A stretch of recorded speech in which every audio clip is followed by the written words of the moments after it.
பொதுக்காலம் 16ஆம் வாரம் ஞாயிற்றுக்கிழமை. முதல் வாசகம் சாலமோனின் ஞான நூலிலிருந்து எடுக்கப்பட்டுள்ளது. அதிகாரம் 12, வசனங்கள் 13 மற்றும் 16 தொடக்கம் 19 வரை. ஆண்டவரே, உம்மை தவிர வேறு கடவுள் இல்லை. எல்லாவற்றின் மீதும் நீர் கருத்தாய் இருக்கிறீர்.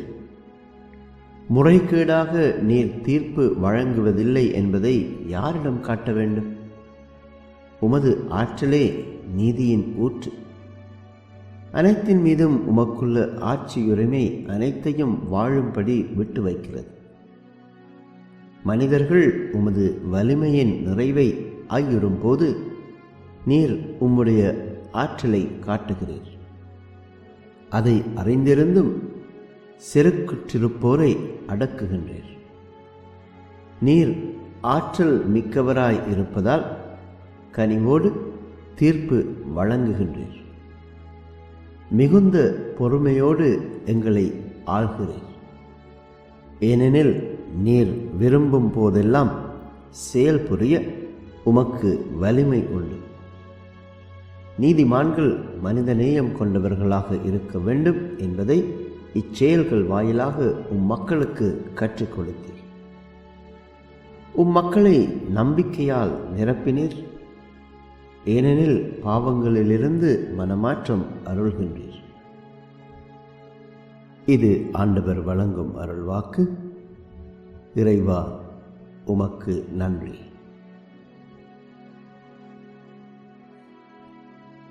இரண்டாம் வாசகம் திருத்தூதர் பவுல் ரோமியருக்கு எழுதிய திருமுகத்திலிருந்து எடுக்கப்பட்டுள்ளது. அதிகாரம் 8, வசனங்கள் 26 தொடக்கம் 27 வரை. சகோதர சகோதரிகளே, தூய ஆவியார் நமது வலுவற்ற நிலையில் நமக்கு துணை நிற்கின்றார். ஏனெனில் எதற்காக எப்படி நாம் இறைவனிடம் வேண்டுவது என்று நமக்கு தெரியாது. தூய ஆவியார் தாமே சொல் வடிவம் பெற முடியாத நம்முடைய பெருமூச்சுகளின் வாயிலாய் நமக்காக பரிந்து பேசுகிறார். உள்ளங்களை துருவி ஆயும் கடவுள் தூய ஆவியாரின் மனநிலையை அறிவார். தூய ஆவியாரும் கடவுளுக்கு உகந்த முறையில் இறை மக்களுக்காக பரிந்து பேசுகின்றார். இது ஆண்டவர் வழங்கும் அருள்வாக்கு. இறைவா, உமக்கு நன்றி.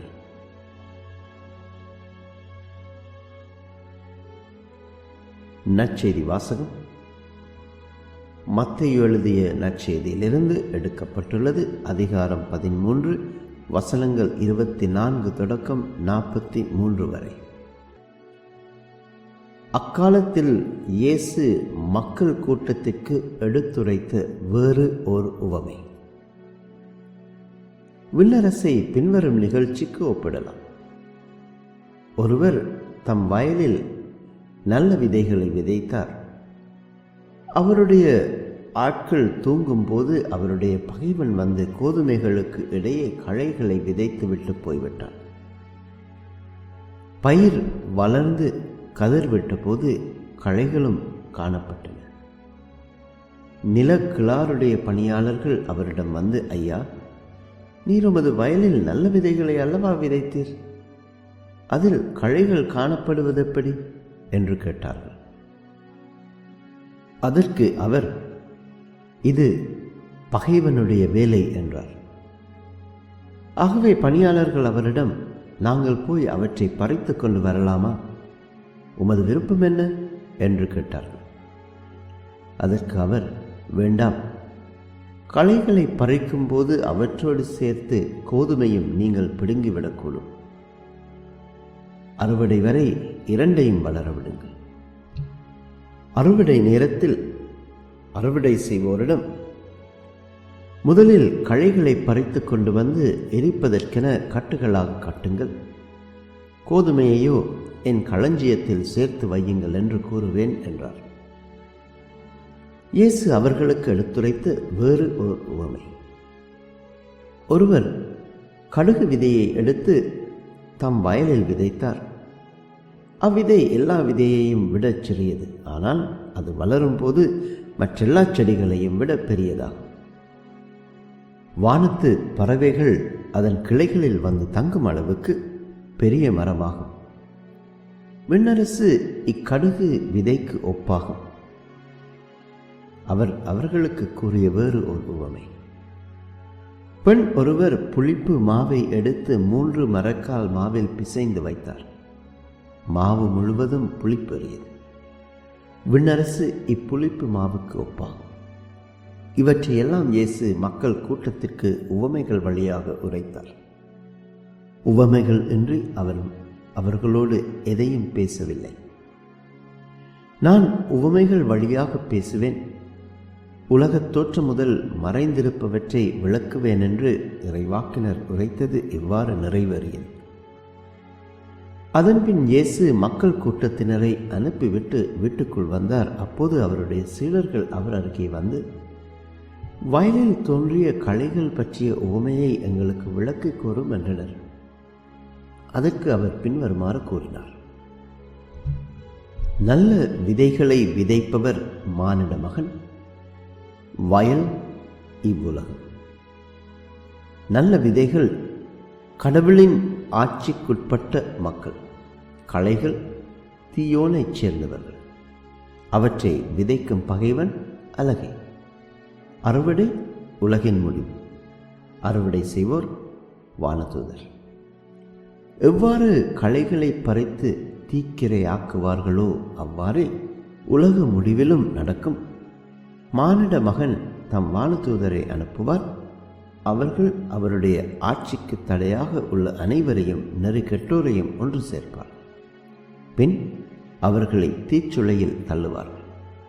அங்கே அழுகையும் அங்கலாய்ப்பும் இருக்கும். அப்போது நேர்மையாளர் தம் தந்தையின் ஆட்சியில் கதிரவனைப் போல் ஒளி வீசுவர். கேட்க செவியுள்ளோர் கேட்கட்டும் என்றார். இது கிறிஸ்து வழங்கும் நற்செய்தி.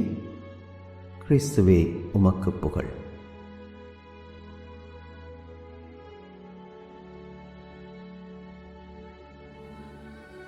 பிரியமானவர்களே, வயலில் இருந்த களைகளை நாங்கள் பறித்து கொண்டு வரட்டுமா? உமது விருப்பம் என்ன என்று பணியாளர்கள் தம் தலைவனை கேட்டபொழுது, வேண்டாம், களைகளை பறிக்கும் போது அவற்றோடு சேர்த்து கோதுமையையும் நீங்கள் பிடுங்கிவிடக்கூடும். அறுவடை வரை இரண்டையும் வளர விடுங்கள் என்று தலைவர் பதில் கூறியதாக மத்தேயு எழுதுகின்றார். எந்த ஒரு விவசாயியும் சொல்லாத பதில் இது. காரணம், ஒரு நல்ல விவசாயிக்கு களைகளை இறுதி வரை வளரவிட்டால் வயலில் களைகள் மட்டுமே இருக்கும், கோதுமை எதுவும் இருக்காது என்பது நன்றாகவே தெரியும். களைகள் வேகமாக வளர்ந்து கோதுமையின் வளர்ச்சியை பாதித்துவிடும் என்பது ஒரு விவசாயிக்கு தெரியாதது அல்ல.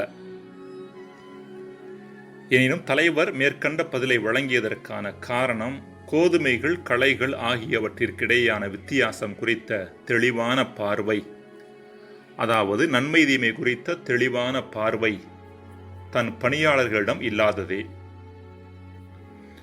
அன்புக்குரியவர்களே, மனிதர்களாக பிறந்த அனைவரிடமும் மனம் என்ற ஒன்று இருக்கின்றது. இந்த மனம் பகுத்து பார்க்கிற தன்மையை தன்னிலே கொண்டுள்ளது. இதையே பகுத்தறிவு என்று சொல்கின்றோம். நம்மை சுற்றி நடக்கிற எல்லா நிகழ்வுகளையும் நல்லது தீயது, சரியானது சரியற்றது, உயர்வானது தாழ்வானது என்று நம் மனம் பிரித்து பார்த்து நல்லதையும் சரியானதையும் உயர்வானதையும் கைக்கொள்ள முயற்சிக்கின்றது. தீயதையும் சரியற்றதையும் தாழ்வானதையும் தவிர்க்க முயற்சிக்கின்றது. நம்மை சுற்றி வாழும் மனிதர்களையும் நம் மனம் இவ்வாறே பகுத்து பார்க்கின்றது. நல்லவர் கெட்டவர், சரியானவர் சரியற்றவர், மேன்மையானவர் கீழானவர் என்று நபர்களை பிரித்து நல்லவர்களோடும் சரியானவர்களோடும் உறவு கொள்ள முனைகின்றோம். ஏனையோரை தவிர்க்க முனைகின்றோம். எனினும் இங்கு நாம் புரிந்து கொள்ள வேண்டிய முக்கியமான செய்தி இதுதான். நன்மையானதாகவும் தீமையானதாகவும் நிகழ்வுகளையும் மனிதர்களையும் நாம் பிரித்து பார்க்கின்ற தன்மை நிகழ்வுகளையோ மற்ற மனிதர்களையோ பொறுத்தது அல்ல, மாறாக நமது முதிர்ச்சியை பொறுத்தது. நமது முதிர்ச்சி மேலோட்டமானதாகவும் குறுகியதாகவும் இருக்கின்ற பொழுது நமக்கு பிடித்த நிகழ்வுகளையும் நம் எதிர்பார்ப்பிற்கு ஏற்ப நடக்கின்ற நிகழ்வுகளையும் நல்லவைகள் என்றும், பிடிக்காத மற்றும் எதிர்பார்ப்பிற்கு மாற்றான நிகழ்வுகளை கெட்டவர்கள் என்றும் முத்திரை குத்துவோம். அதேபோல நம் எதிர்பார்ப்பிற்கு ஏற்றாற் போல நடந்து கொள்ளும் நபர்களையும், நமக்கு இன்பம் தரக்கூடிய வகையில் செயல்படக்கூடிய நபர்களையும் நல்லவர்கள் என்று சொல்லிவிட்டு, மற்ற நபர்களை ஒருவேளை அவர்கள் நம் மட்டில் சரியானதை செய்யக்கூடிய நபர்களாக இருந்தால் கூட கெட்டவர்கள் என்று முத்திரை குத்தி அவர்களை தவிர்க்க முயற்சி செய்வோம். இது குழந்தைகளின் மனநிலை, இன்பம் துன்பம் மனநிலை, அதாவது பிளஷர் பெயின் மைண்ட் செட் என்பதனுடைய அடிப்படையில் மனித வாழ்வை அணுகும் நிலை. உலக புகழ்பெற்ற திரைப்படம் ஒன்றிற்கு பெற்றோர்கள் தங்களது 6 வயது மகன் ஜானியை கூட்டிச் சென்றனர். 5 வயதிற்குட்பட்ட குழந்தைகளுக்கு அனுமதி இலவசம் என்று சொல்லப்பட்டதால் பெற்றோர் தங்கள் பையனுக்கு 5 வயது என்று பொய் சொல்லி உள்ளே கூட்டிச் சென்றனர். திரைப்படத்தை பெற்றோர் விரும்பி பார்த்தனர். ஆனால் ஏனோ ஜானிக்கு படம் பிடிக்கவில்லை. தியேட்டரில் இருந்து வெளியே கூட்டிச் செல்லும்படி பெற்றோரை நச்சரிக்க ஆரம்பித்தான். படத்தில் மூழ்கியிருந்த பெற்றோர் அவனை கண்டுகொள்ளவில்லை.